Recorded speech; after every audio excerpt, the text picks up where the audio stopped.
tunategemea pia kuwa na harambee ambayo itasaidia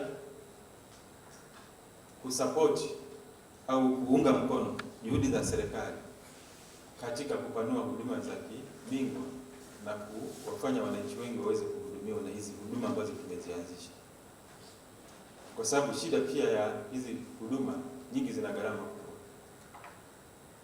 Sasa hivi swali linalokuja ni mawili katika hizi hospitali yetu, ni gharama na huduma. Unaweza kuwa na majengo mazuri lakini wananchi hawezi kuzipata hizo huduma kwa sababu aidha umbali au gharama, au pia mle ukienda wanakwazika. Kwa hiyo kwa kuliona hilo, management ya hospitali chini ya wizara yetu tukaona sasa tuje na wazo la kuwa na mfuko wa kusapoti huduma za upandikizaji wa uloto kwa watoto wenye selimundu au sickle cell, lakini pia wananchi wenye matatizo ya figo. Na sababu ni nini? Ni mbili kubwa kwa hiyo tumekuja na hilo wazo. Ya kwanza ni gharama ni kubwa. Kupandikiza figo ni wastani wa milioni 40 mpaka 45 hapa nchini. Ukienda nje ni wastani wa milioni 60 mpaka 80. Tunaokoa fedha ingawa bado ni gharama. Lakini kupandikiza figo ni wastani wa milioni 75 sisi hapa. Gharama ni nafuu. Ukienda nje ni wastani wa milioni 130 na kuendelea. Kwa hiyo almost half. Kwa hiyo mnaweza mkaona jinsi gani uwekezaji huu una faida ingawa bado ni gharama kwetu kwa mwananchi wa kawaida. Lakini unaokoa fedha nyingi. Hawa watu wakihitaji kwenda nje tungedouble hizo gharama na tumeokoa fedha nyingi baada ya hizi huduma kuanza. Kwa hiyo sasa lakini tuliona kwamba pamoja na kwamba tuna bima ya afya ambayo tunashirikiana kwenye hili swala la mfuko. Bima ya afya peke yake kuzihudumia hizi gharama huduma ambazo ni za gharama sana bado naweza kayumba peke yake. Kwa hiyo sisi tukaona kwamba tuna wadau. Tumekuwa tukisema tuna wadau wa maendeleo.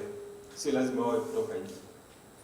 Wadau wa maendeleo wanaweza akawa wako ndani pia wa kusaidia hizi. Kwa hiyo tukaona kwamba tu involve stakeholders kuchangia huo mfuko ili ambao watashindwa kumudu hizi gharama waweze kuhudumia kwenye figo na uloto kwa kuanzia. Kadri zinazopanuka hizo huduma itakavyo maeneo mengine na pengine itakuwa baadaye ni swala la kitaifa zaidi. Badala ya kuwa la taasisi moja au chache. Sasa kwenye kuelekea hilo sasa tulianza jitihada za kuraise hizo fund baada ya kupata baraka za viongozi wetu.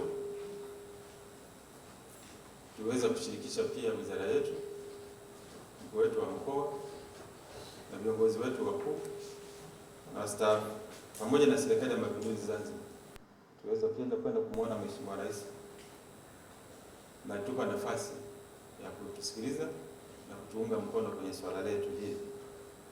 Kwa hiyo baada ya kuwa tumefikia hiyo hatua, tukaanza sasa kumobilize resources.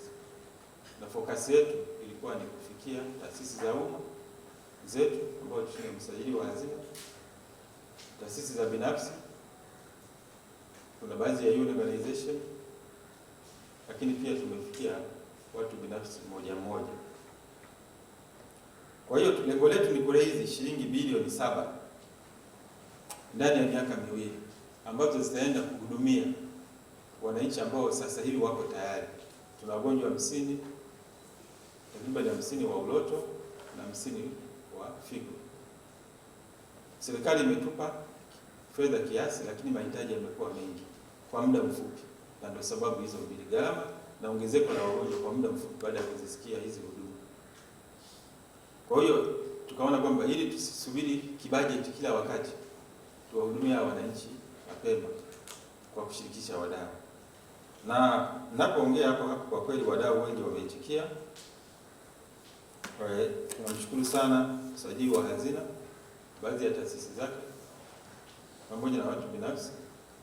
Tayari tumeshapata bilioni 4 kwa kipindi kati ya hiyo bilioni 7. Na bado tunaendelea kufikia taasisi zingine